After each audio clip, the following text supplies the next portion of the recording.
I don't want to go on a rant here. What the hell does rant mean? Back from hiatus. And we're going on a hiatus next week. I think we might just start doing bi-weekly at this point. That wouldn't be the worst thing. If something good happens. Yeah. I don't know. I don't even remember how to do this. I remember the intro this time, but I do have this. Oh my God, you found it. I found it. So we'll talk about that after our unusual death. I'm going to mute the Yankees game since Judge is not. You found it. We got out of the inning at least. You found it. I want to win 100. I want to win 100 games just because we should have won like 110, but it's really meaningless. So who died? Aaron Judge is playing game 2 if he doesn't homer in game 1. Like, dude, you're not going to get it. Just take the goddamn day off. Hector called me and he was like talking about the podcast, and I'm like, dude, I don't remember it 5 minutes after we stopped recording. I don't know what you're talking about. It's like, I didn't know golf was dangerous. And I was like, what the fuck are you talking about right now? It's like, oh, that's right. The idiot who died, all the golf injuries. That's right.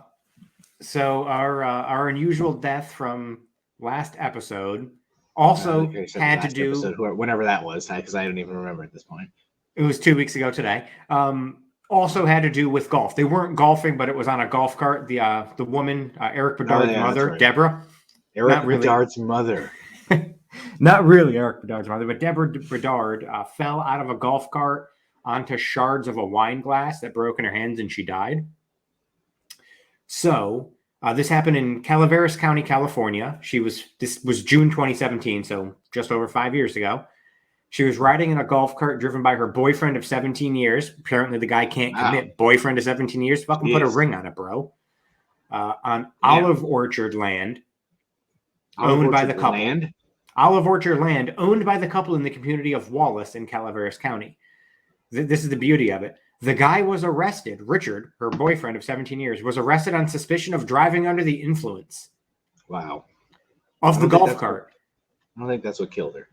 But he was not suspected of causing her fall. So he was driving the golf cart drunk and she fell out of it, but they don't think that's how she fell. I'm guessing she had the glass in her hand and it shattered and then she fell on it, or was it like from previously broken? So the couple was driving through the orchard late Friday night on a public road when Clark made a left turn as he approached the end of the trees. Okay, great. She was holding 2 wine glasses. So she was holding her wine glass and his wine glass, because remember, he was arrested on suspicion of drunk driving. When he made the turn. As he made the turn, she was not able to maintain her balance and fell from the golf cart. But the police did not suspect that him driving was the reason for her fall. They were both drunk. She couldn't maintain balance and fell out. Maybe he took the turn a little too sharp. So needless to say, the glasses that she was holding broke because she landed on top of them, and she died at the scene because it severed a major artery and she bled out. That's insane. What bad fucking luck. And she was obviously also under the influence, which probably didn't help. But holding 2 glasses of wine and then he makes a turn, caused her to lose her balance, and she fell out, landing on the glasses, subsequently ending her life. That's the worst fucking luck, but I don't understand. What year was this again? 2017. I don't understand how they dropped the driving under the influence charges on him. He was legally intoxicated, but they said that him being under the influence did not cause her fall. Do we really need to put that fucking guy in jail when his de facto wife just died? Let's not waste the taxpayer dollars. Just let him go. But I mean, de facto wife, dude, wouldn't commit after 17 years. Still a girlfriend. I mean, I always wondered about that. Why not? I guess marriage is bullshit anyway. It's a tax write-off. Yeah, exactly. Those people are like, maybe he was super rich and didn't want to fucking. She wouldn't sign a prenup. I mean, they had Olive Orchard land, so I mean, probably rich. I'm guessing rich. You know those videos on TikTok where they're like the cereal draft or the sandwich draft? Like, yes. I'm gonna take we're gonna start doing those. I thought of one for the next 2 weeks from now. We're gonna do top 10 wrestlers you would pick if you were starting a company from like any era. So you could be like Andre the Giant or whatever. Brutus Barber Beefcake. So we're gonna do that. You have to actually pick. You have to pick with your brain, not your head or your penis. What about my heart? No, that's Brutus. You can't do that. I'm gonna pick with my heart. I'm gonna take like fucking Rikishi and like what the fuck are you talking about? I'll take Titus O'Neil. We're gonna start doing that. Well, yeah, for comic relief, that's all you really need. I mean, now here's the question: is it male or female? Do we need to include female? was like, No, you don't have to. I mean, if you're would top we be 10 considered sexist if we didn't include Charlotte? I mean, you could give me 100 picks, and however many women I take, she's not on the list. I would rather go Soraya, first overall. I would rather have guys dressed up as women than take. Ooh, that's gone. Who just hit that? I was just gonna ask you that. That looks like Gary. Is that Who the fuck IKF? is that? No, who is that? Is that Oswald? Is that the Yeah, that other? was Peraza, his first career home run. I can never keep. Cabrera's the better one, right? Yeah, Oswaldo. No, well, Peraza is the higher prospect. Cabrera's playing better. Yeah, I can never remember. So that was his first career home run. Good job. Everybody's hitting a fucking home run except Judge. And That's Peraza should honestly be the starting shortstop or third baseman. He should be starting. Maybe we can go on a run. Let's just do this now. I don't think the playoffs are exactly set, but I think all of the teams are set, right? Because I think the Phillies just clinched. Yep, the Phillies just clinched. They are currently right now the sixth seed, but are only a game behind the Padres for the 5 seed. So I have the postseason picture, and this could change, but like we'll just do it since we're not going to be here next week. Let's just do this now. Let's start with the NL. So as of right now, the Dodgers are obviously the 1 seed, and right now the Braves are the 2 seed. How do you sweep the Mets and then follow it up with a 4-0 loss to the fucking Marlins? Were they not crying?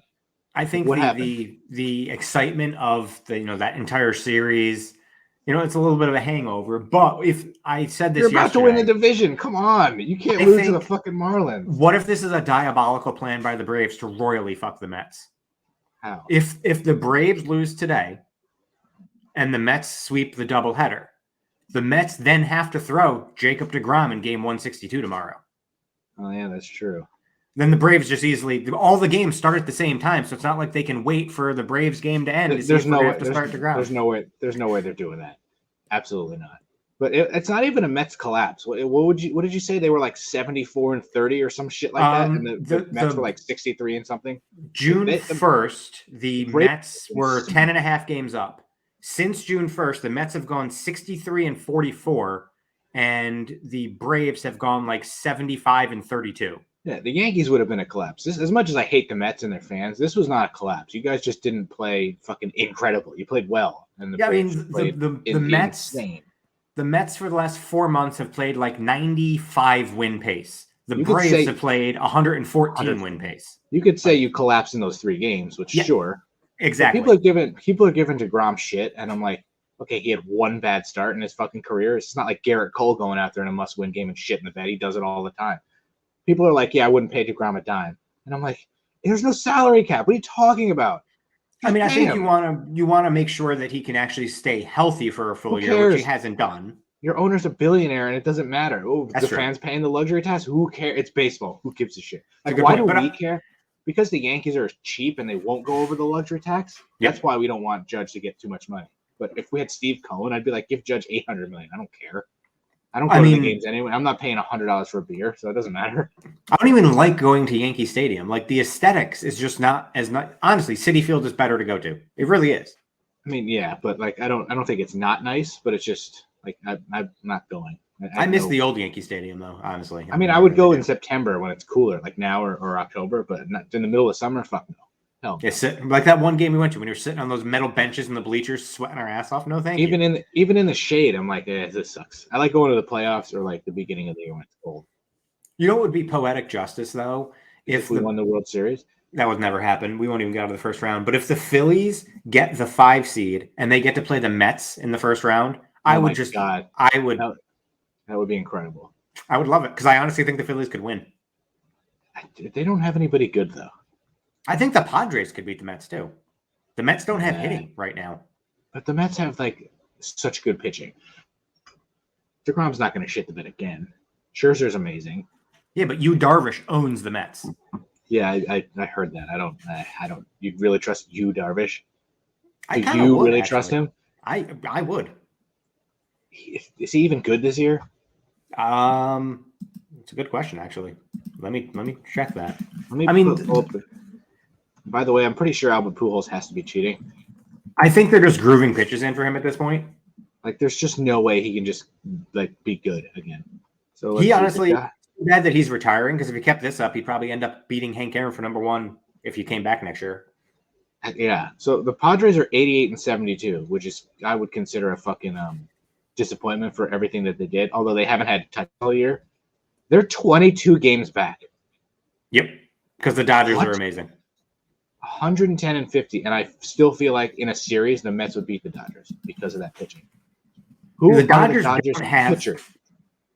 right now. The Dodgers starting rotation. Kershaw is back from his injury. He is. Buehler is gone. It's Kershaw, Julio Urias, and then I believe Tyler Anderson might be their number 3 starter. Anderson. Okay, yeah. And then they have Gonsolin and then Andrew Haney, who should never just pitch at this point. No MLB. I'm not going to take a 9 to 11 minute survey. Fuck off. Yu Darvish is actually having a really good year. 16-8 with a 3.10 ERA. Really? 194 innings. So he found a way to cheat. Do you have our playoff predictions from the beginning? I actually think I do. Hold on. Because I don't know if I had 3 NL East teams winning, being in the fucking playoffs. Hold on. I'm opening it up right now. Opening. Is it a snip bucket? That's actually an Excel spreadsheet. Thank you very much. Good old Excel spreadsheets. So should we start with what we had the NL playoff teams being? Let's see. We both had the Dodgers as the 1 seed. Yeah, that's pretty easy. You had the Mets as the 2 seed. I was so close on that. I had it right for 150 something fucking days, and they fucking screwed me over, which is fine because it's hilarious. I had the stupid Brewers as the 2 seed. They didn't even make the fucking playoffs. Ooh, yikes. You had the Brewers as the 3 seed, so suck my dick. Yeah, they should have won that division. I had the Braves. I had the Braves as the 3 seed winning the division. So your wild card teams were the Braves, Padres, and Giants. I actually had faith in the Giants. What an idiot. Although they finished, let's see what they're at. 8 wins. They're 80 and 80. Yeah, mid. My three wild card teams were the Giants, Mets, and Padres. Oh, you got 2 out of 3. We both overestimated the Giants, way overestimated the stupid Brewers. We did not. Neither of us had the Cardinals winning the division or making the playoffs. Yeah, for sure. So where do we have the Phillies? 3rd? We both had the Phillies 3rd, yes, but not making the playoffs. So what did I have? 3 teams? You have 4? Or do we both have 3? Our seedings could be a little off, but you had Dodgers, Mets, Braves, Padres. So you had 4 of 6. I had Dodgers, Braves, Mets, Padres, 4 of 6, just a seeding row. So we got all right, that's not terrible. Usually I suck ass. So I don't think any of us had Seattle or Cleveland for the AL. So nope. No, the AL is a hot we also had mess. And to be perfectly honest, the Yankees played like a 4th seed for half the year. So we weren't totally wrong. They just got off to an ungodly start. Like probably the best start. I think better than fucking like 98 even. Like it was insane. I mean, honestly, you should just start laughing at my 1 seed. Just start laughing at it now. Wait, You're really? 1 seed. You didn't pick Houston? No, neither of us had Houston as the 1 seed. I'm sorry. Oh, Toronto. Yeah, you had Toronto as the 1 seed. I had the fucking White Sox. Oof. Well, nobody really saw that coming, even though we should have, because they're literally 500 over the last like 10 years or something. It's insane. Do you realize that? And I'll tell you where we both had the Guardians finishing, but most teams or most analysts and people had the Guardians finishing 4th, just like we did. We had the Tigers finishing 3rd. We both had the Twins finishing 2nd. Yeah. And we both had the White Sox winning the division, but I had them as the number 1 seed because we're stupid. So you had them as the 1 seed, and I had Toronto as the 1 seed. At least my 1 seed made the playoffs. That is very true. We both had the Astros as the 2 seed. All right. You had the White Sox as the 3. I had the Jays as the 3. So you still had the White Sox winning the division. Wait, you had the Jays as the 3? How is that possible? What'd you say? You said that you had the Jays as the 3 seed? Yeah, I had them winning the division, but as the 3rd seed. Oh, gotcha. Okay. We both had the Rays as the 4 seed. Close, but no. You had the Red Sox as the 5 seed. Jesus I had Christ. the Yankees. You had the Yankees as the 6th seed. I had the Twins. So your Red Sox pick looks worse than my Twins pick, but my White Sox pick takes the cake. Well, I didn't think the Red Sox would be that bad, and I thought we would. Honestly, we both had the Orioles finishing in last, which isn't happening. The Orioles had 110 losses last year, and they're 500 this year. That's amazing. They're 82 and 78 right now. That's amazing. They tried to lose. They traded their best player. They better fall back next year. Fuck that. They're going to be good next year. Who do you think wins, the Dodgers or the bye? I think the bye wins, which, by the way, you had 1, 2, 3, 4 of the 6 AL playoff teams. I had 1, 2, 3, 4 of the 6 playoff teams. Wow, so we tied. Yep. All right, I'll take that. Usually I'm way off. All right, so Dodgers 1 seed, Braves 2 seed. As of right now, Mets, Padres. I would think the Mets win that.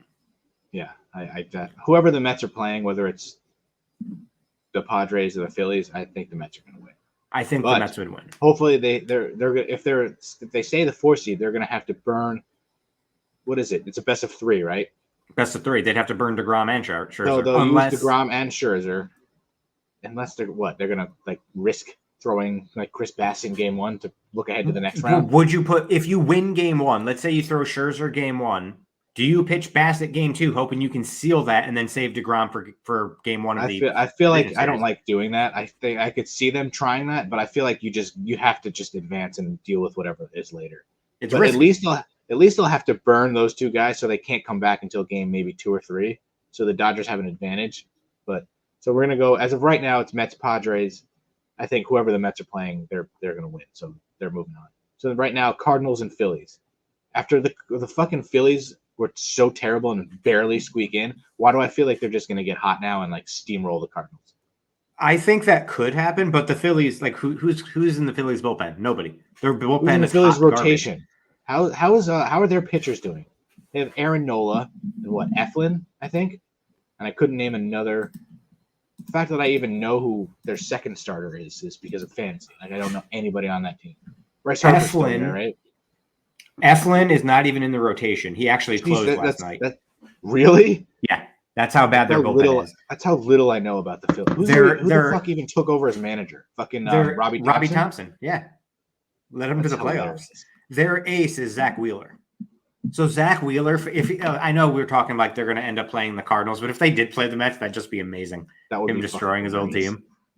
But who the fuck is Aaron Nola? What is he doing? He's their number 2 starter. Is he even good? Well, Nola this year. What were Wheeler's stats? Nola had a losing record this year. Well, I mean, they are kind of 11-13, but a 3.25 ERA. So I mean, that's not terrible.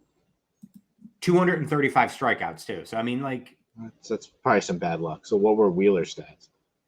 Mr. Not Wheeler. Wheeler Yuta. Mr. He wishes. 12-7 with a 2.82. Wow. All right. So I really want to pick the Phillies because they're just going to squeak in and it's going to be an upset. I'm going to go with the Phillies because fuck Albert Pujols. I want him to stay behind A-Rod because A-Rod got fucked out of 700 home run really hard. Alex Rodriguez could come back right now to play third base for us, and I think he'd be a better option than Josh Donaldson at this point. Probably. I honestly wouldn't mind that. But A-Rod should have finished with 725-ish. Yep. He got fucked. So. Well, I mean, honestly, if there wasn't for the COVID shortened season, Pujols would probably be 720, 725 right now himself. That's probably true too. Yeah. He also probably would have passed Hank Aaron for most RBIs all time. That makes me hate him less. Although he was really fucking bad though. Yeah. But that's probably true. If it comes out that he cheated, I wonder if if you think about it, for him it's all right, am I gonna go out like a little bitch? Is it really worth cheating if he say he's cheating? Is that really worth the risk just to not go out like a fucking loser? Kind of, a little bit. I don't know, because if you ever get caught, your entire legacy is fucking ruined. That's true. He'd be such a moron. But also, he is having an amazing stretch. I don't think he is cheating. I think pitchers are grooving them in for him, which I wish people would do that for Aaron Judge. He looks exactly the same today as he did when he was, 19, when he came up in 2001 or when he was 20 in 2001. He looks exactly the same. Like his body is still the same fucking size. Was he on the Dodgers at the beginning of this year and they let him go, or was that last year? And he played the whole That was year? last year.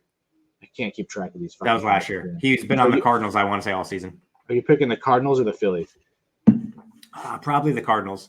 But my question is, where does Jordan Montgomery slide in that rotation? Is he getting a playoff start for the Cardinals? If they advance, probably. Like in the division series. Well, who are their starters? Michaelis? Who's that guy who was their ace and got hurt? Jack Flaherty. They have Flaherty. They have Adam Wainwright, who's been solid. He's still alive somehow. I feel like Montgomery probably starts behind Flaherty and Wainwright.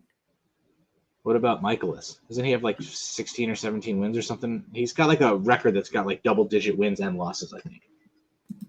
He like 11-11 or something, 13-11, some shit like that. Let's see. The Cardinals rotation. Michaelis is 12-13. Yeah, with a 3.29 ERA. Not bad. It's just a low ERA for a lot of losses. Adam Wainwright is 11-12 with a 3.71. Adam Wainwright's thrown almost 200 innings. How did they win 92 games with their starters being like 500?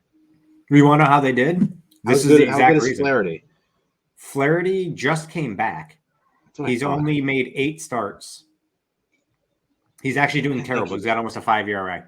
Yeah, so who's their fucking number one starter? Wainwright? They'll probably still start Flaherty game 1, I'd imagine. But all season? All season, yes. It's pretty much been, I think, Wainwright. Jesus. But you know the reason why they surged so much in the second half? It's the 2 guys they traded for. Jordan Montgomery and Jose Quintana combined to go 9-5 with sub-3 ERA. I'm looking at Aaron Judge. Let's just continue his business as usual. He strikes out. Yeah, so we both have Dodgers, Mets, and I have Braves, Phillies. You have Braves, Cardinals. So Dodgers and Mets. I see. This is tough. The Mets have better pitching. The Dodgers have way better hitting. The Mets have no hitting. But considering they have to burn both of their starters in the first round, I might lean towards the Dodgers. If it was a straight up series starting with all their aces, I would pick the Mets. I want to pick the Mets as a reverse jinx, but since DeGrom, let's say DeGrom goes game 1, Scherzer 2 for the wild card round. So then that's what? How many days off depending on whatever? Well, I'm actually looking at that right now. Best case scenario, DeGrom would pitch game 2. The wild card for the NL is Friday, Saturday, Sunday. The NLDS game 1 is Tuesday. So the earliest. I can't do math. I wasn't really listening either. The earliest that the game 1 starter could come back would be game 2 of the division series. So that kind of makes me want to pick the Mets again because they'd only miss 1 game. And if you somehow steal that game, then it's over. You know what? I'm going to pick the Mets just because I feel like they have this little collapse, which wasn't really a collapse, and then they're going to somehow still make the World Series. So is that it? No, not even close. Are you sure? Yeah, this was Yankee Stadium. They would have thought it was gone. That's true. Michael Kay probably made it seem like it was gone too. Hey, at least he flew out. He's getting closer. Jesus, just get hot for the playoffs. I don't care if you hit another one. He's gonna be ice cold to the playoffs. So that's the sad part. I'm gonna fucking take the Mets. The Dodgers are just too good. I would take the Dodgers. I'm rooting for the Dodgers. And then Braves versus Phillies or Cardinals. Braves. If the Braves, why do I feel like the Braves are going to like shit the bed? That whole insane run and they're just going to shit the bed, but logic says it has to be the Braves. So then you have Dodgers Braves. I have Mets Braves. Braves. If I picked the Dodgers, I would have picked the Dodgers. After that 3-game series against the Mets, I want to pick the Braves, but I just feel like it's the Mets' time for some reason. Maybe because God hates me. I don't know. Their time is up, and the Braves' time is still now. You know what I wouldn't mind if the fucking Braves-Yankees World Series, we lost to the Braves. Like, all right, listen, we got 2 off you in the 90s. It's fine. I mean, I'm going to go Mets. Crazy It's crazy to me that the Braves have probably the top 2 guys for Rookie of the Year on their team. I love how they call up their guys too, and we never do that. Yep. I mean, Spencer Strider had freaking he struck out 200 guys in 130 innings and let up 86 hits. That's absurd. You need to learn how to draft like this. That's literally absurd. And then they called up one of their prospects, Michael Harris, to play center field. And I had him on fantasy. All he did was hit 19 home runs, 64 RBIs, hit almost 300, and steal 20 bases. It was pretty good. I think I'm taking the Mets to try to, I guess, subconsciously reverse jinx it, but I do kind of think that they're going to shut people down. All right, so you have the Dodgers in the World Series. I have the Mets. I have the Braves. I think the Braves beat the Dodgers. I don't think they can sustain this hotness. Can't play at this kind of clip. Come on. I should we're all point going to out be wrong. It'll be the Phillies. I just want you to know, beginning of the season, this is what you predicted. Dodgers over Mets in the NLCS. It's true. And I predicted the Braves over the Mets in the NLCS. Wow. Now we're changing. Yep. Well, I'm still taking the Braves, but you got the Mets this time. I just feel like I'm going to do whatever I can to help make sure they lose. So I'm going to pick the Mets. And then we go over to the AL, where I kind of already want to pick the Yankees to lose to nobody. But Seattle, Toronto, Cleveland, and Tampa. I think that's close to set, but they're like Seattle could move up or something. Seattle could get the 5 seed. Seattle is the 5 seed. I'm sorry, 6 seed potentially, but they probably so won't. Tampa could move up. I kind of want that to happen because I want Tampa and Toronto to play each other. Get one of those fuckers out of there, and then they play Houston. And then if the Yankees lose to Seattle or Cleveland, I can live with that. Way more than if we lost to a fucking like Tampa. But Tampa's not really that good, but they would play us so fucking hard. Right now, it would take the Mariners losing out and the Rays winning out to get all right, so this is pretty much set then. Yeah, the Mariners are a game and a half ahead of Tampa. All right, so Cleveland versus Tampa. I would take Cleveland. Yeah, Cleveland. I mean, it does depend on how much they can let Tyler Glasnow pitch. If he can go more than 3 innings, they have legit 2 aces, basically. What, Springs, whatever the fuck his name is? No, McClanahan. Isn't Springs good too? Yeah, he's also good, but it's McClanahan and Glasnow who hasn't pitched in 2 years. So the Rays are going to end up fucking beating Cleveland and then beating us, and then I hope not. Trounced by Houston. I hope not. I really hope not. I would take Cleveland. Yeah, all right. I'm gonna pick Cleveland. And then Seattle and Toronto. It would seem so obvious to pick Toronto with that lineup, but they just seem like they're not playing well. I would take Toronto because they've been hot lately. Seattle's gone ice cold because of all the injuries they've had. If Toronto played 500 during our terrible stretch, they probably would have won the division. Like they were just as awful as we were. Like we would lose 3 games and we would like gain a game in the standings somehow. Yeah, they missed a golden opportunity for that 2-month stretch when we couldn't buy a victory. I pitching wise, wouldn't you take Seattle has Gilbert and obviously Castillo, who seems like he took a discount. They have Robbie Ray too to stay there for some reason. Pitching would lead me to believe Toronto would lose because I feel like the Jays don't hit lefties well, and they have Robbie Ray, who used to be a Jay. You're kind of convincing me to take Seattle, but Seattle would get trounced by Houston. Toronto has the freaking offense. I'm going to take Toronto. I lean Toronto. Toronto. So then we got the Yankees versus Cleveland, who I don't even know anybody in Cleveland's rotation. There was a guy, I can't remember his fucking name. I would take really good Shane Bieber. No, the one of their second starters. Like I don't know if Savali's still starting for them, but there was somebody else who was pretty good. Are you thinking Tristan McKenzie? Probably. I have no fucking idea now because that doesn't sound familiar. Then go over their starters because they have 90 wins. Like where the fuck did that come from? Their bullpen is disgusting. So literally, their bullpen is basically the Yankees of the mid-90s bullpen. To be quite honest, I think Cleveland beats the Yankees. Me too. But do they have any offense besides Jose Ramirez? Yes. Ahmed Rosario and Andres Jimenez. Rosario actually doing anything this year? We'll I get to think I that had in a him. second. I think I had him in fantasy one year. Who was just fucking god awful. So Tristan McKenzie is their number 2 starter. Has thrown almost 200 innings, 11-11 with a 2.96 ERA. Who's your 3 starter? That would be Cal. That guy. Yes. That Cal Yes. Quantrill, 14 Yes. and 5 with a 3.42. That fucking guy, because he's on my fantasy team, and I was like, who is this, and where did he come from? Well, I mean, listen, their relievers are just absurd. Their closer, Emmanuel Clase, had a 1.38 ERA, 41 saves in 71 innings. Trevor Stephan had 19 holds, 62 innings, sub 3 ERA. Sam Hentges, 61 innings, sub 2.5 ERA. Aniel De Los Santos, 52 innings, sub 3 ERA. Nick Sandlin, 44 innings, sub 2.5 ERA. James Karinchak, who missed part of the season injured, 38 innings, sub 2 ERA. They had 5 relievers in the month of September up for reliever of the month.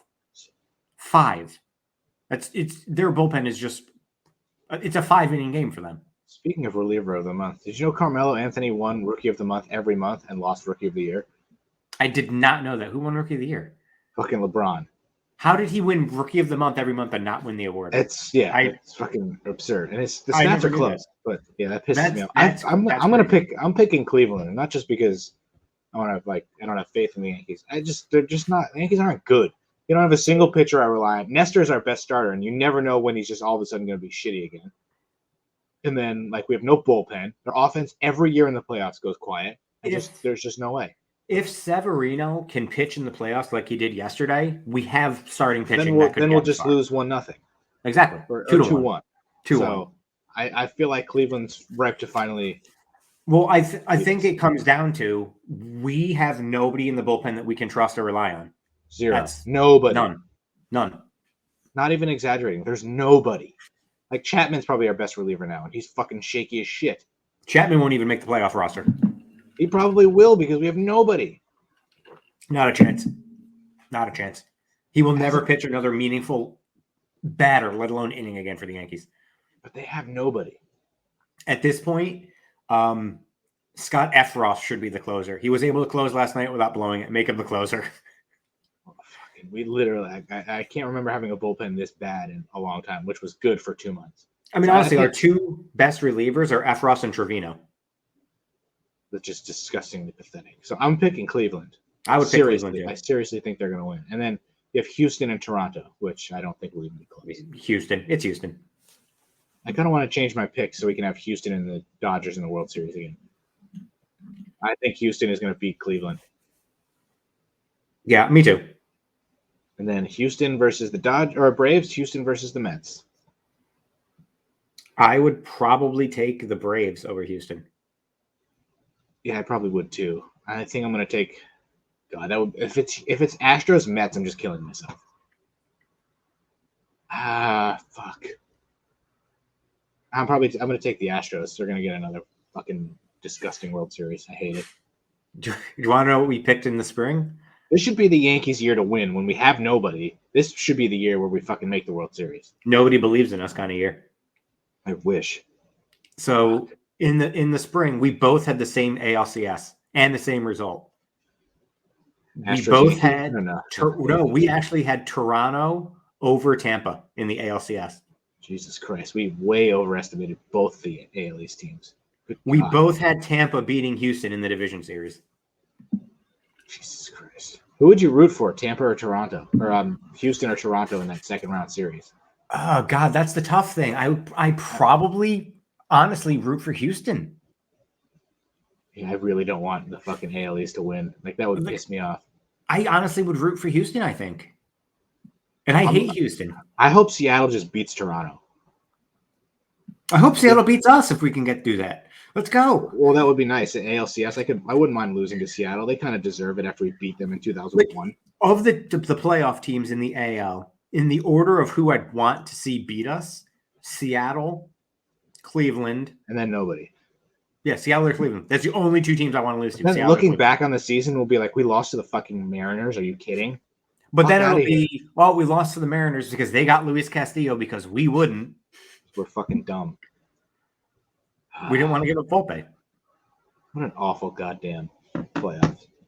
All right, let me get to this fucking echo. I need to find the. So this was the week that the Giants beat the Redskins, which started their Super Bowl run. So this is by Vinny Kometz, the General Assignments Editor, whatever the fuck that means. Vinny Kometz. Is he related to Cole Komet, the tight end? I thought you knew this guy. Maybe you didn't. I thought you were friends with him. Let's see the Giants article. I was friends with another douchebag named Vinny. It took the Giants 10 quarters and 92 points allowed to finally find themselves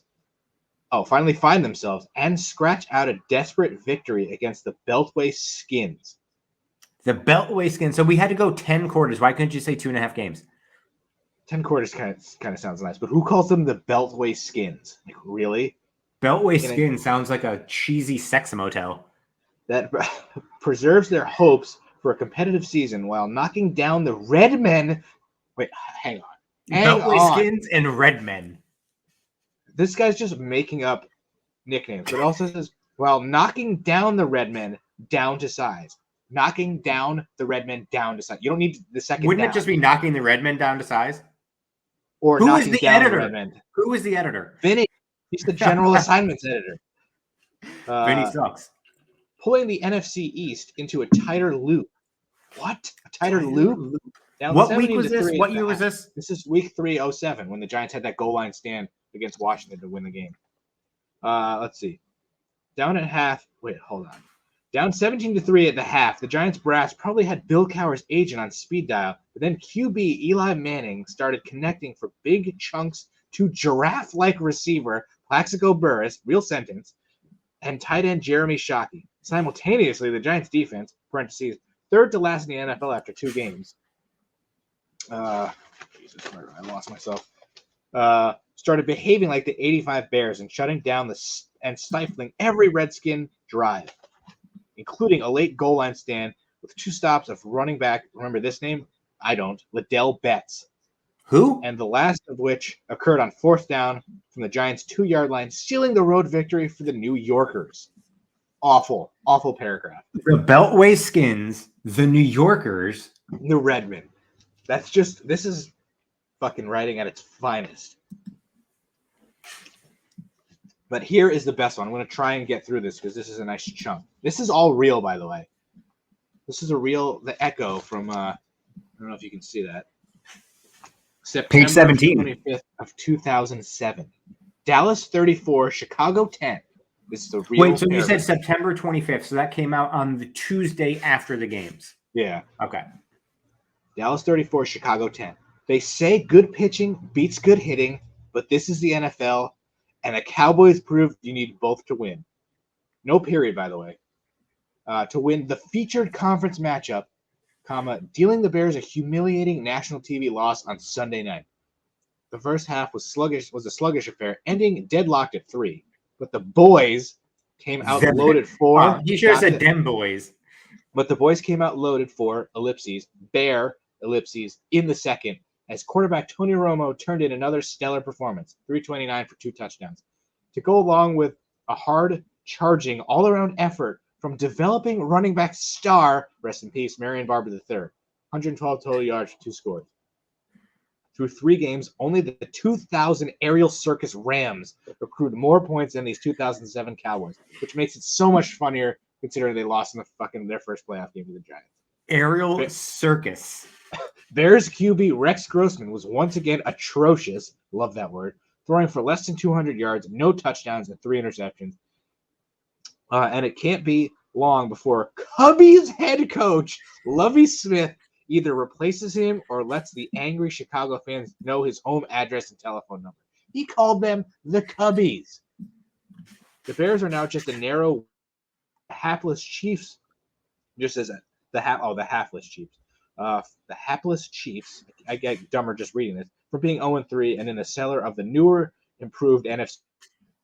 I don't think. Oh yeah, right. Aaron Rodgers wasn't even playing at this point. Yeah. The Cowboys are putting their 10-gallon hat. What? Their 10-gallon hat in the ring as the best of this year's NFC. Well, that came true. That did come true. The Bears did end up winning 7 games that year. Really? Yeah. What did he say? I pulled up like the box scores from that week. What did he say about the Eagles-Lions game? Eagles-Lions. Here we go. You can't Nice be sure 56-21. that the Lions defense flew economy coach class, parentheses, if not punished into taking a bus back to the Motor City as the Cats. Did he say, first of all, did he say economy coach class? Yes. Good Economy God. coach class. It's the same thing, Vinny. The Cats. They called him he's just making up nicknames for every team. He called the freaking Bears the Cubbies. Wrong sport, that's dickwad. wrong sport. The Cats were absolutely helpless watching the. I'm not even going to read this. How did this slip past anybody? He was the editor. The Cats were absolutely helpless watching the Tasty Cake Towners conduct a track meet from one end zone to the other. Stop it. What Stop does it. that He mean? He did not really say Tasty Cake Towners. What does that mean? And how is that related to Philly? That can't be real. If you had Eagles quarterback Donovan McNabb, 381 passing yards, 4 touchdowns, Brian Westbrook, 221 total yards, 3 touchdowns, or who the fuck is this? Is this a white Kevin Curtis? Was that the white wide receiver? Yes. He had 221 receiving yards and 3 touchdowns. What? You most likely won your fantasy game this week. If you had the Lions defense, you probably did not. Thanks, Vinny. Lost in all of this was the hometown. I don't even know what this word is. Largesse, Largesse. Largesse? What does that mean? Can you look that up? Because this is way too big of a word for this guy. Were the prolific numbers posted by Lions QB, remember him? John Kitna actually had 446 passing yards and 2 touchdowns. And numbers, stud wideout Roy Williams, who went for over 200 with yet another touchdown tally. So what was the context of how he used the word largesse? Could you just go for that? Lions lost in all of this.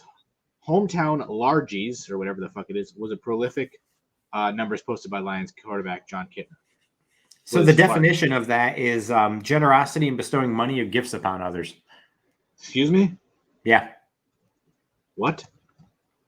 So how does that fit into that sentence? It doesn't. It does not fit into that sentence. But just so you are aware, I did not realize this because I Googled it. The headquarters for Tasty Cake is in Philadelphia.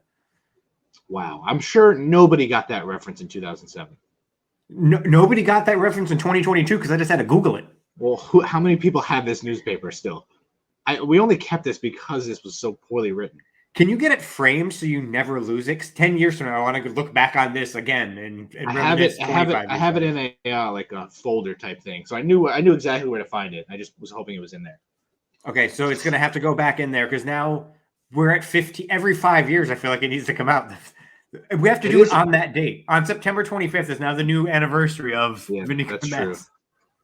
Oh my God. Hold on. I'm trying to write a reference for this for the recap. 2007 WestCon NFL Week 3 recap. Oh my God. I kind of want to go through all of these. How are we on time? Of course. I wanted to keep this under an hour, and we've done 2 things because it's so much to talk about. This is worth it. I want to see this. So Arizona and Baltimore, 26-23 Baltimore. And of course, we're big. We went to school in Arizona, of course, so they're the first fucking thing. I feel like we never read through all these games. We only looked at the Cowboys and the Giants. Just like a cherry bomb you mistakenly think is a dud, the second half of this game nearly blew off the Ravens' fingers. Yikes. After a yawning opening half of purple dominance, the Cards, led by the 14th Lazarus resurrection of ancient QB Kurt Warner, after the benching of ineffective starter Matt Leinart, so this is how long ago this is, and his 253 yards, 2 touchdown effort, reversed roles and cut ribbons into the usually stout Crabtown D. I hate this guy. Crabtown. Stop trying so hard and just write a fucking recap. Crabtown D. I get it. Baltimore Crab. Nobody calls it that. Warner was in vintage form, mounting a furious 17-point fourth quarter charge that was only blunted by Ravens reliable Matt Stover. They've actually had a good run of kickers. Matt Stover's 46-yarder with no time left on the clock. All right, only one stupid thing in that one. Let's go over the Jets and Dolphins. I hate this guy. 31-28 Jets. Stakes were high for two 0-2 teams, each with a division loss and staring early irrelevancy dead in the face. But withstanding a frantic Miami charge led by the 200 all-purpose yards and 3 touchdowns effort by Finn's running back, who? Ronnie Brown? Who? You remember Ronnie Brown? No. You don't remember Ronnie Brown? There's no way you remember Ronnie Brown. On the fucking do. Dolphins, the Jets 100% outlast remember the Ronnie Dolphins in what was a well-played, error-free ball game of swinging. What? You don't remember Ronnie Brown? No. He was like the number 2 pick. Swinging knockout blows. Obviously, they're not knockout blows if it's back and forth, you idiot. And wasn't the final 31-28, you said? Yeah. The decisive tally was actually registered by kick returner / running back Leon Washington's 98-yard kickoff return for a score immediately after the first of Brown's TDs in the second quarter. Wait, what? That was the decisive tally in the second quarter? What, did they score nothing in the second half? Can you look up the box score for this game? This immediately counterpunched was all the arm strength that Jets quarterback Chad Pennington would need, commandeering a run-first, close-to-the-vest conservative attack that conspired with running back Thomas Jones' first 100-yard effort of the campaign to stave off the desperate Dolphins. I hate this guy so much. Let's see. 2007. We want week 3. Did you know Justin Matarese? Or Mazzarisi? The name sounds familiar. Because there's a picture of him. He's a sports editor. Well, he should have gotten fired. So what's the difference between a sports editor and the general assignments editor? Because Vinny wrote all of these because his name is on it. So I guess Vinny was the editor for anything that wasn't sports related, and Justin was the editor for the sports column. So Justin's one that should have edited Vinny's terrible writing. He apparently took that week off. So the score, so after the 98-yard... I found Vinny Kometz on Facebook, by the way. Did you really? It says he lives in Danbury. Poor bastard. Is he still writing for the Echo?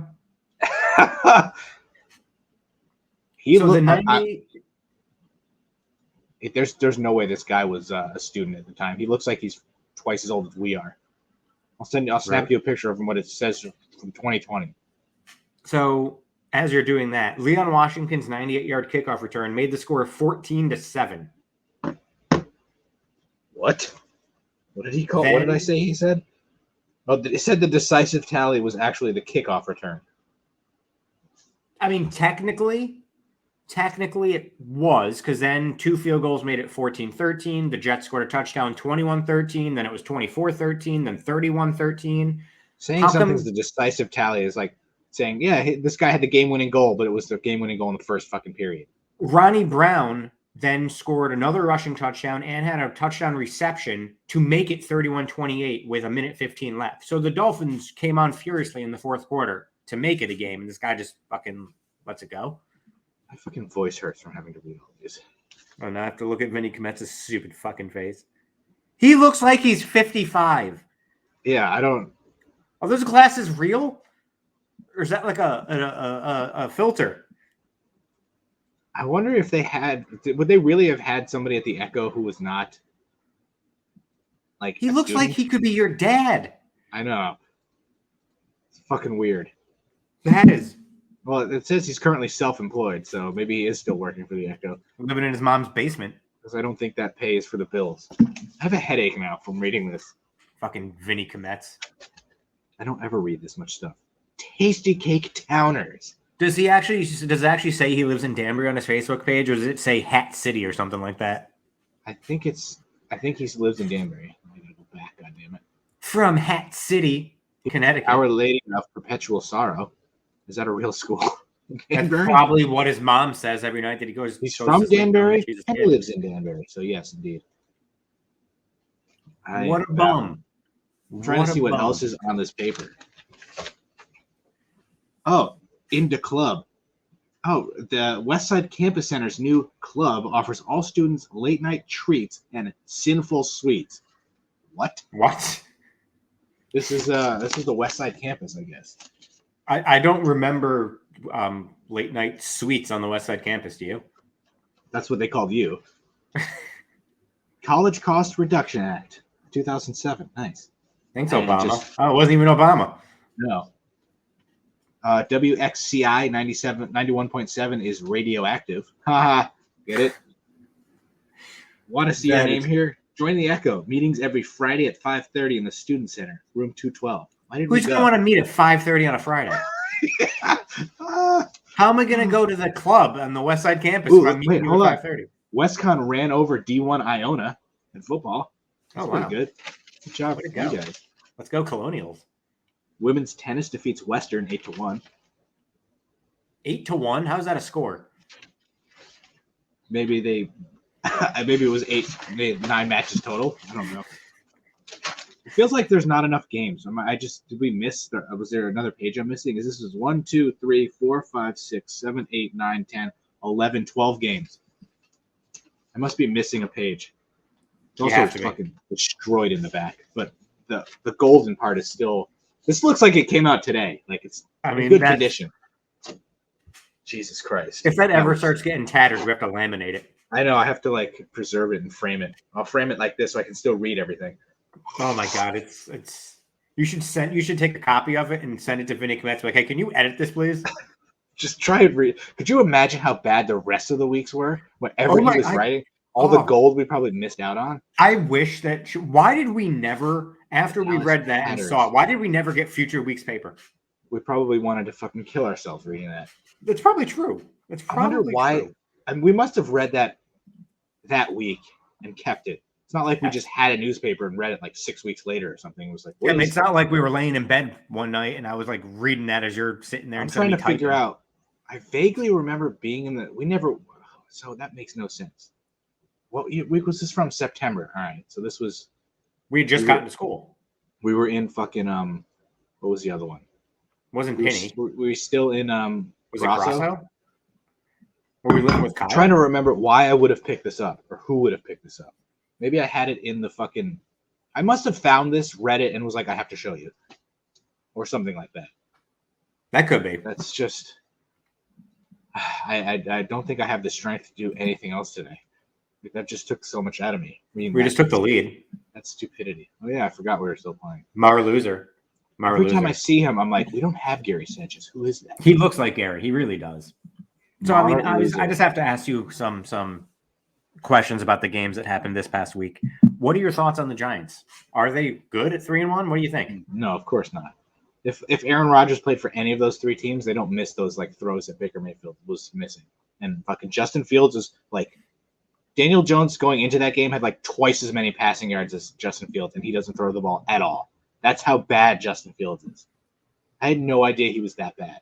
He might be one of the worst quarterbacks I've ever seen in my life. I think it was wide open, but he had one throw where I was like, is this fucking Dan Marino here? Like, what is happening? He's the Giants always let those up where it's just like guys are wide open in the secondary. But they got helped out by fucking Mayfield and Tannehill and Fields missing wide open guys. Even Cooper Rush missed a few, and it was like we probably would have lost by 15. But of course he misses the field goal. We can't play anything but a 1-score game. How did Gano? Like Gano never misses. Of course he has to miss then. And then that last play that Mike didn't understand, it was just like all over the fucking place. Only the Giants would be in that situation where it's like, all right, we seemingly won, and they're fucking doing this fucking loop-de-loop around. Did you honestly get nervous that they were going to return that? Because I actually thought they were. Once it lasted more than like 15 or 20 seconds, I was like, dear God, I'm going to be so fucking pissed. I legitimately thought they were going to return that. They would have not. Then they wouldn't have gotten the 2-point conversion and would have lost 20-18 to make you sweat it more. The Giants are probably going to end up winning too many games. They get a good draft pick. I still feel like they're going to be in third place, so they get that third place schedule next year. The worst thing would be finish second, but not actually be that good. Like, say Dak comes back and like tears his ACL, and Cooper Rush starts to suck, and we're in second, but we're like 9 wins or 8 wins, and then we have to play a second place schedule next year with a new quarterback, who I still think there's just no way. I can't see anybody paying Daniel Jones to be a starter. I can see any other team wanting him to be a backup because he'd be a good backup because he has experience. I can't see any of the other teams wanting him to be their starter. I think he would be a really good backup, but the one caveat to that is if Matt Rule is still the head coach in Carolina next year, that's where Daniel Jones gets traded to. How has he not got fired? He must As have bad as so Joe much Judge was, dirt. that we avoided that like a fucking plague. You Like, avoided a Judge is- worse scenario. He's getting much more money too, right? Like a lot More money and way more leeway than Joe Judge ever got. I think the Giants at least finally have the right head coach and the right GM. So they're going to get some cap space. Maybe Odell can come back next year and play quarterback. He might have to come back and play quarterback in November. Well, the fact that the Yankees, the Giants were able to win without having a quarterback for the last, half of the fourth quarter is pretty impressive. They had Jones out there, and I was like, what are they doing? Realizing he had to call the play and then just stand there as a decoy, and the Bears still couldn't do much. Which is pathetic. I mean, those 2 rushing touchdowns that Daniel Jones had, they were the exact same play, and the Bears They finally made an adjustment at halftime, but Jones, why even cover Jones? He was just standing there. And It's not like he's going to run guy. if they complete a pass to him. Barkley's the one guy I got right in fantasy. Remember when Bobby was like, Barkley, really? I was like, yes. That's the one first-round pick I got correct. He's having an amazing comeback year. If he just fucking stays healthy, that's what he's going to do. So he'll get franchised. Jones, I could see. I wonder if they just re-sign him to a deal and then draft a quarterback or sign a quarterback. But the problem is going to be, I don't think they can draft a quarterback. You're going to win too many games to have a high enough draft pick to get a quarterback. They'll draft one. They could draft one, but it won't be one of the top ones unless they trade. Yeah, I don't even know who the good ones are. I think we might just be waiting for Arch Manning. I mean, wouldn't be the worst thing, right? I would literally suck a dick to draft Arch Manning. Literally. If you had one, I'd suck it. Although he's going to be a freshman in college next year? Yes. Even that, Judge pops out to the first baseman. Awesome. He's never going to hit 62. Let's just be real. Nope. Hopefully he's costing himself some money by collapsing. No, this is a choke job, Aaron Judge. Aaron Judge is a choke job. Did you see the power rankings that ESPN has for the NFL? No, I haven't looked at those in a while. I wonder where they put the Giants because they're 3-1, but they should still be in the bottom half of the fucking. They actually have the Giants at 14. That's actually not terrible. So it says that their biggest issue on defense is effectively rushing the passer. Yeah, that's been the same thing for the last 6 years. So it says when we got Thibodeau and Ojulari back, the fucking Cowboys were able to rush. So we got those pass rushers back, but we didn't play Ward as much, and Leonard Williams got hurt. So it says the Giants are 19th in the NFL with a pass rush win rate of 41.2%. They don't have an edge rusher with more than 1 sack, and they've called the 3rd most blitzes so far this season.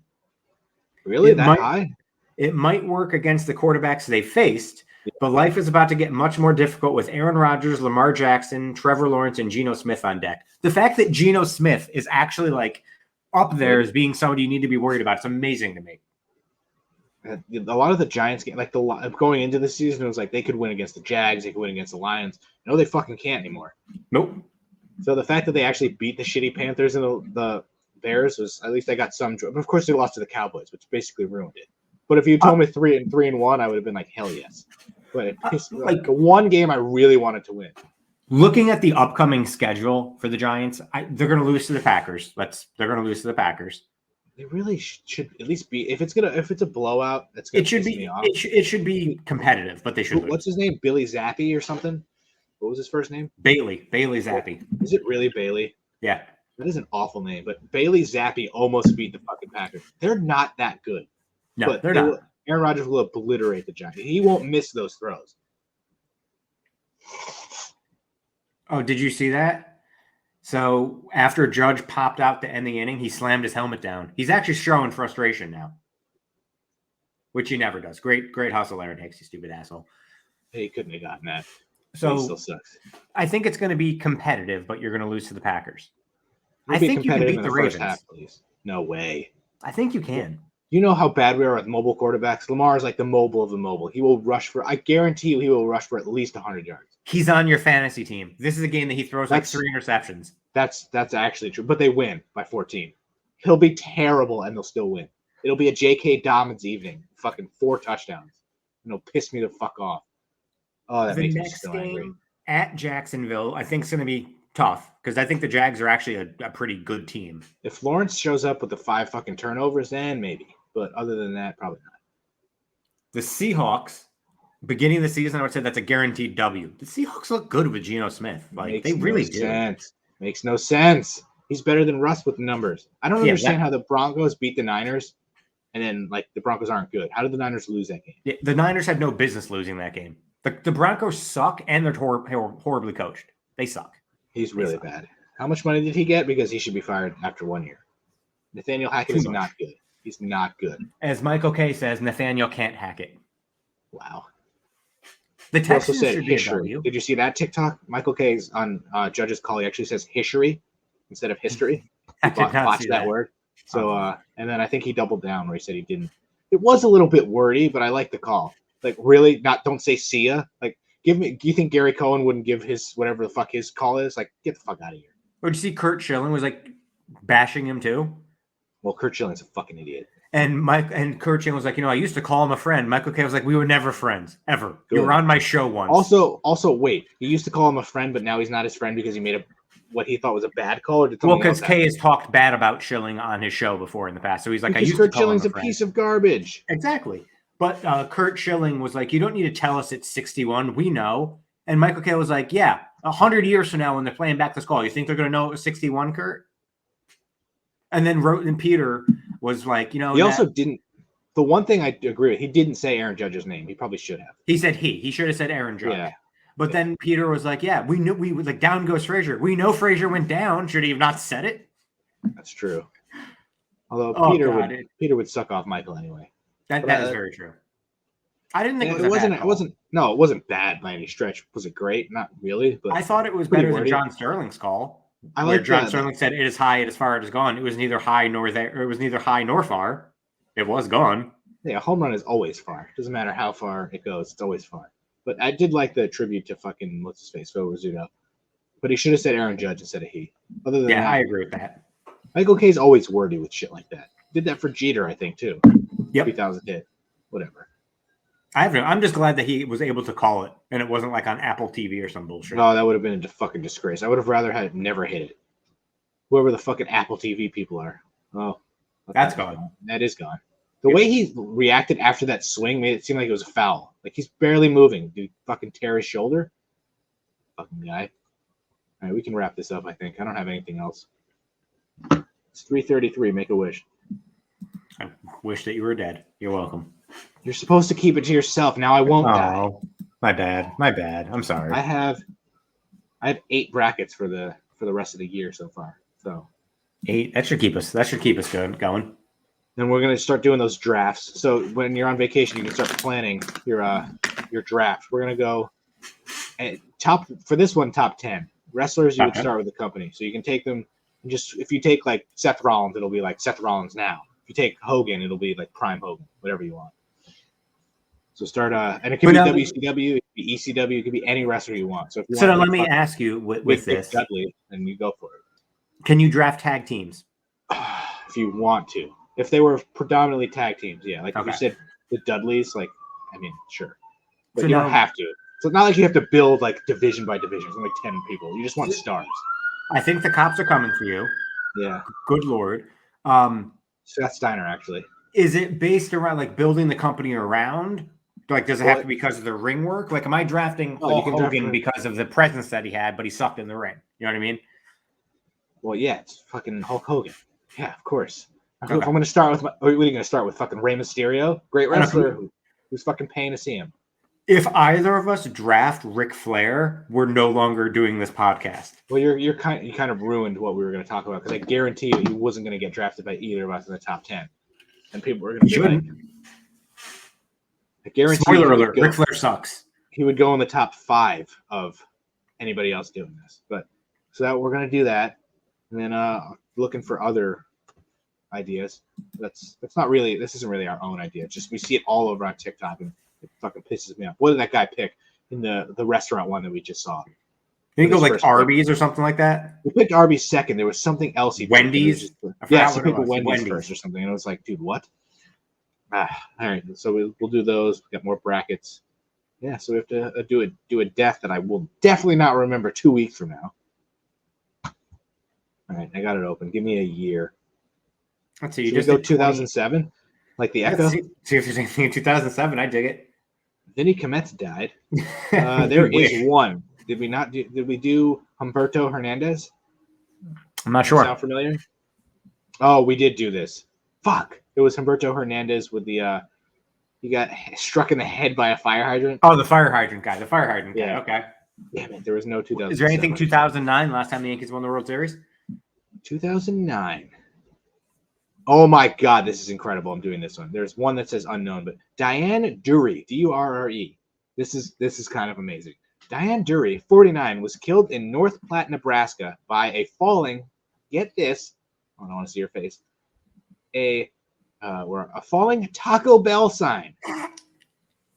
The sign was knocked over by high winds and landed on a pickup truck, killing Diane and injuring her husband, Mark. Oh. Death- If somebody said death by Taco Bell, I would have said like internal like poisoning or something like that. Not the sign. Yikes. Wow. And today is Taco Tuesday, so that kind of it's perfect. Oh, perfect. There you go. All right. I think it's also National Taco Day. Fuck, I should have gone to Taco Bell. I believe it is National Taco Day. Oh, I should have told this story. When I was driving home was one of the first times I almost actually shit my pants. Today? Yeah.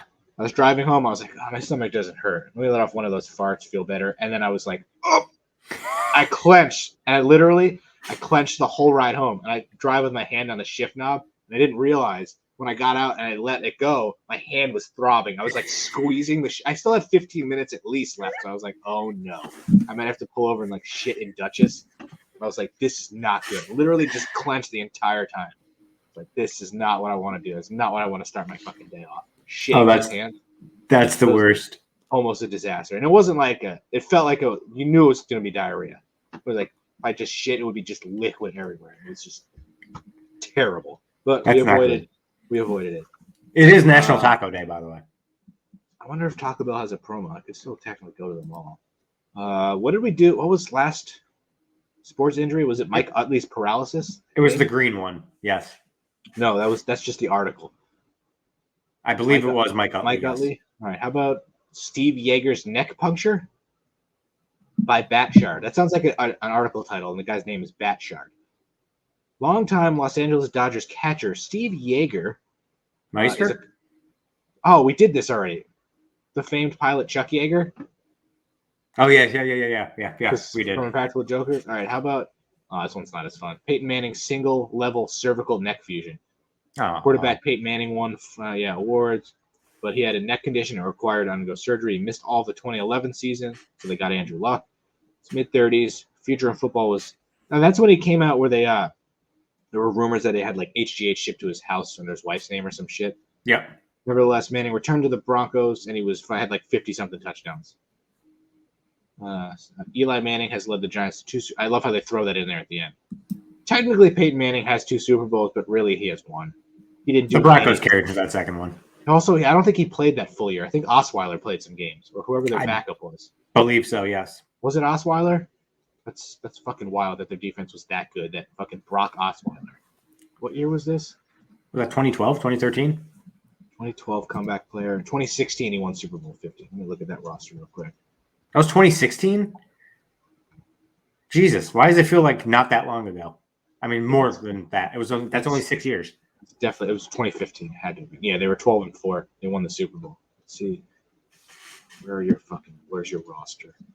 Peyton Manning, Brock Osweiler, and Trevor Siemian. What a QB room! Wow, that's insane. That's pretty bad. All right, what do we got for this day? All right, so on this day we have some birthdays. Obviously, let's see. He died in 2008, but Charlton Heston was born on this day in 1923, so he would have turned 99 today. Damn. Susan Sarandon turned 76. Still some nice titties. Linda McMahon turned 74. Bitch.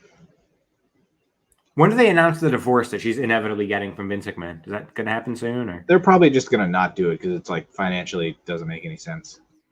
Going to be like, listen, don't do this, bitch. And then she'll probably end up dead or something. In mysterious circumstances, she'll fall. Let's see. Alicia Silverstone turns 46. She's on TikTok, posting some good videos. That's who died today. Did you see who died today? Yeah, Loretta Lynn. Yeah. Yeah, Loretta Lynn died today. What was it? Age of 90, I think. Yeah. Saw a nice video that somebody posted on Twitter of her with Conway Twitty. So Now they're in heaven together. Ladies and gentlemen, Mr. Conway Twitty. Did you know that? I don't know if you saw this. Tom Brady and Giselle are apparently getting a divorce. They both hired divorce lawyers now. Really? Yeah, that got announced today. So he's never retiring. Yeah, he's never retiring. Maybe he will now that he doesn't have to spend time with her. I don't know. Maybe that's good or I don't know if that's good or bad. This will have him playing till 50 at this point. I'm just so sick of him. Has he been not as good this year, or is he still? Because they didn't look good for a few. He's not that good this year.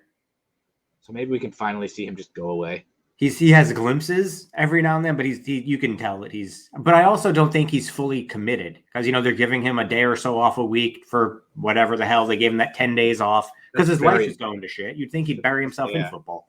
Yeah, that's very the opposite of it. So that basically the Eagles are walking away with the conference.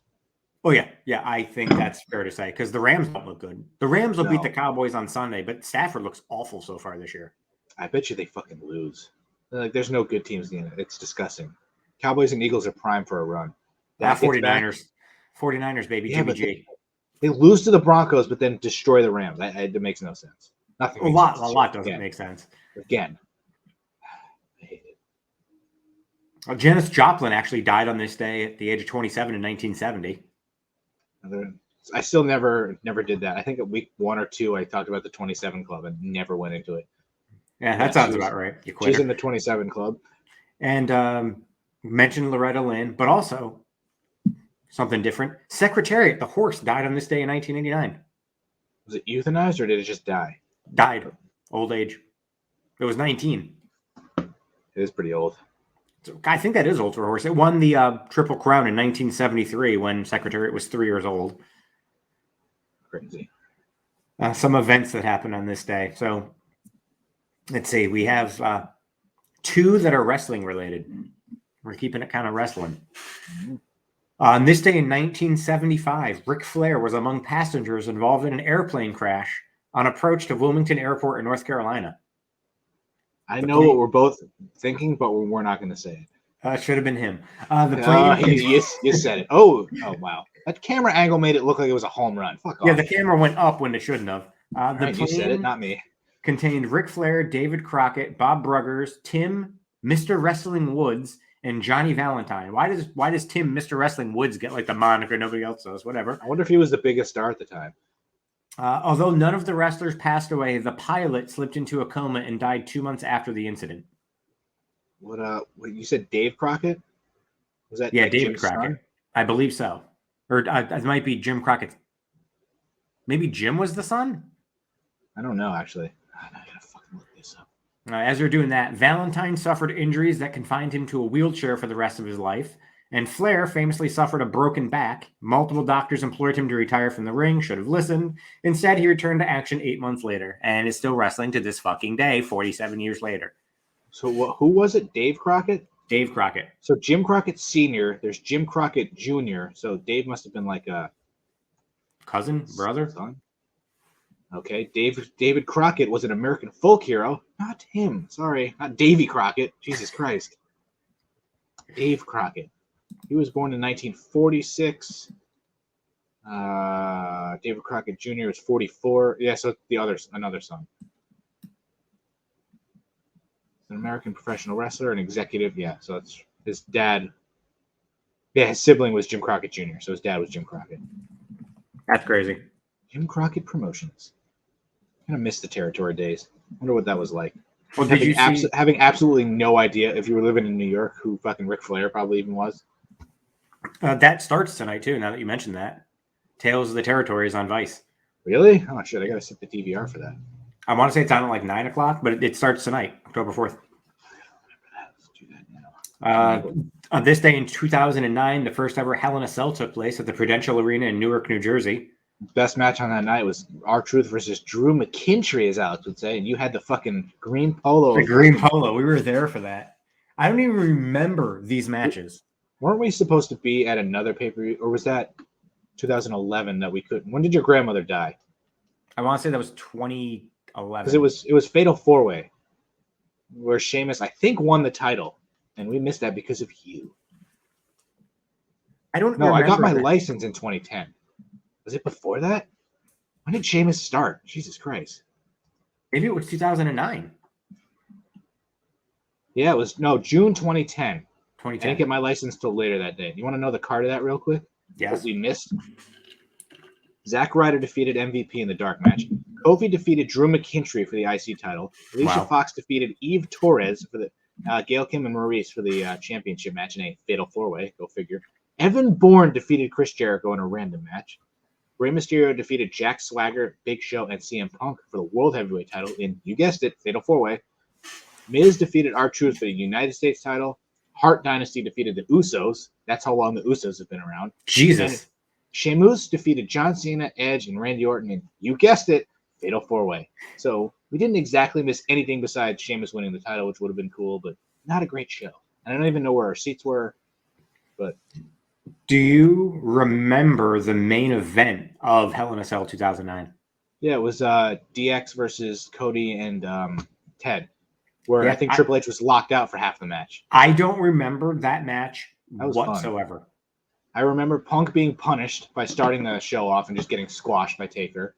I remember, obviously, Orton beat Cena and then the main event. And I couldn't tell you anything besides Drew McIntyre and R-Truth. What else was on there? John Morrison defeated Dolph Ziggler in an Intercontinental title match. I'm guessing he was the champion. John Morrison was the champion. Mickie James defended her Divas Championship against Alicia Fox. Wow. The tag team champions, Jericho. I knew they were on the card. Defeated Batista and Rey Mysterio. The only other match that you missed was a triple threat match for the United States title where Kofi Kingston retained against The Miz and Jack Swagger. Classic WWE. Tales of the Territory are tonight at 10 o'clock. 10 o'clock. I had my DVR set for it, but I don't remember what time it was. I hope it's set for 9 and you get a rerun of Dark Side of the Ring. And the only other thing that actually happened on this day, 8 years ago today, my wife and I got married. Really? Today's your anniversary? Today's my anniversary. Congratulations. I'm sure she's happy you're not talking to her. I have not talked to her. I haven't talked to her since like 7 o'clock this morning. Wow. Happy anniversary. What are you guys doing? Nothing, because she has a big visit tomorrow at work, so she'll be working late and then coming home late. I feel like if I was married, it'd be like, all right, cool, first anniversary, awesome. And then like every other anniversary would be like mid, except for like the 10, 15s, 20s maybe. It's like when you celebrate birthdays or like, I don't know what I'm trying to get at here, but like anniversaries and stuff like that. It's like, okay, yeah, I turned 37 next year. Gives a shit. I turned 40, a big milestone. Like, I mean, like we're gonna celebrate our anniversary when we're in Florida next week. Yeah, but you don't need to do anything like now. Like on the day of, like, yeah. They'd be like, come on, can we just go out to dinner this weekend? Leave me alone. That's kind of the thing. Like, it's a weekday, things like that. But she has a big visit at work. We're old now. We can't do stuff during the week. You kidding? No, it's too hard. There's a good meme where it's like when somebody asks you to go out after work and you're like, but I just did stuff today. I can't. I know. Like, I already adulted today. Like, I don't have to deal with public. Like, and I have to go out to a company dinner after work on Thursday. And I'm like, I'm fucking working 8 hours. I don't want to go to dinner. Oh, that's terrible. That is terrible. Oh. And actually, last thing that actually happened on this day, today, I got a promotion at work. What year? Today. Like, literally today, I got promoted. Really? Yeah. To what? I actually have to travel more. I'm going to Florida next week for vacation. And then the day I start my new role, I'm supposed to fly to Florida again. So now you're taking, oh, geez. I mean, that's like, it comes with good and bad. You get a promotion, now you got to fucking travel to Florida more. Be careful. I have two regions now, the Southwest and the Southeast. So I'm like, I might have to go to California, and I don't like flying. You live in the Northeast. They can't give you the Northeast? Well, the stupid idiot that has the Northeast is still in his role. But I will say the person that I'm not even replacing someone. I am keeping the current job I have and just taking on additional responsibility of this person's other job. So I have two jobs now. That's always fun. I at least have a team that's going to help me with this stuff, but she lived in New Jersey. So it's not like she lives in the Northeast and has two regions. Seems like every time you have to travel, it's stuff that you don't like. Do you really need to go to Florida to sit in the office? It's Do visiting whatever, like- stores. That's what I have to do, which That's kind of so- sucks. I can tell you from a lower position standpoint, nobody likes when people like that come and visit. No, it's a Literally pomp and nobody. circumstance. It's a dog and pony show. It's the word I always You always hate have to- doing visits. You always have to act fake, and Yep. everyone always the night before they'd be like, "All right, they're coming. Let's clean up." I'm like, we shouldn't Yep. be doing that every night. Exactly, and then you're staying longer to make it look pretty for them when they don't even see the reality of like the day-to-day thing. It's Then you have to crap. have that interaction with them and pretend you're like, "Hey, glad to see you. Yeah, it's been a while. I know, right? Go fuck yourself." Exactly. You have to I- pretend like you give a shit about them. It's the I'm worst. glad I I hate don't it. have to deal with that anymore because I see the fucking corporate people every day, so you don't have to deal with any of that bullshit. I don't miss that at all. But I hope you fucking ham it up and go talk to everybody. Go I'll walk around kiss- like, "How are you? Good to I'm see gonna you." have to get And some like, chapstick to kiss all the ass I'm gonna have to do. oh my god. Yeah, so we managed to get an hour and 20 minutes. I feel like this podcast just is never short. We're gonna find our voice. We're 3 episodes away from I finding know. our voice. That's why I'm like, I can't quit now. We got to keep going. I power through the. No, I don't know if I sound congested. You sound It's sick. weird.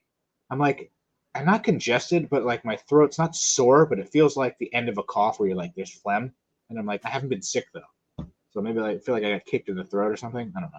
Maybe you I went to did. bed. I went to bed at like maybe 10 yesterday. I probably slept for 12 hours. Woke up randomly, texted somebody. I have no recollection of any of that. Probably missed 600 group chats. You pretty much did. It's good. I never like. You expect me to go back and read all of that? Well, that's why No ch- sometimes no then I ch- give you no the chance. highlights. I'll text Yeah. you like some of the things that you missed, like Dan Lambert leaving AEW, like all those things. I text you. The one fucking guy I actually like. All right, so we're off next week. Probably back the week after that. Yeah, that's really it. Sounds good. I'm waiting. Yeah, Bye. perfect.